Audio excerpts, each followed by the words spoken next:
संत प्रेमानंदजी महाराज यांच्याबद्दल काही महत्त्वाची माहिती मराठीमध्ये.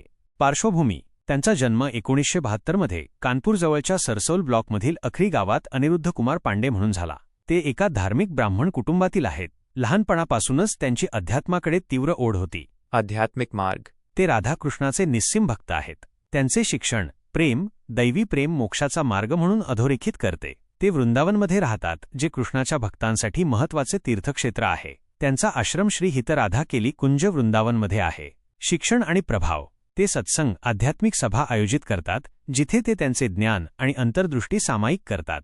त्यांचे शिक्षण भक्ती परंपरेत रुजलेले आहे, जे देवतेसाठी भक्ती आणि प्रेमावर जोर देते. ते गुंतागुंतीच्या आध्यात्मिक संकल्पना सोप्या आणि सुलभ पद्धतीने स्पष्ट करण्यासाठी ओळखले जातात. ते श्रीमद भगवद्गीता, श्री रामचरितमानस आणि श्रीमद भागवत पुराण यांसारख्या हिंदू धर्मग्रंथांमध्ये चांगले पारंगत आहेत. महत्त्वाचे पैलू: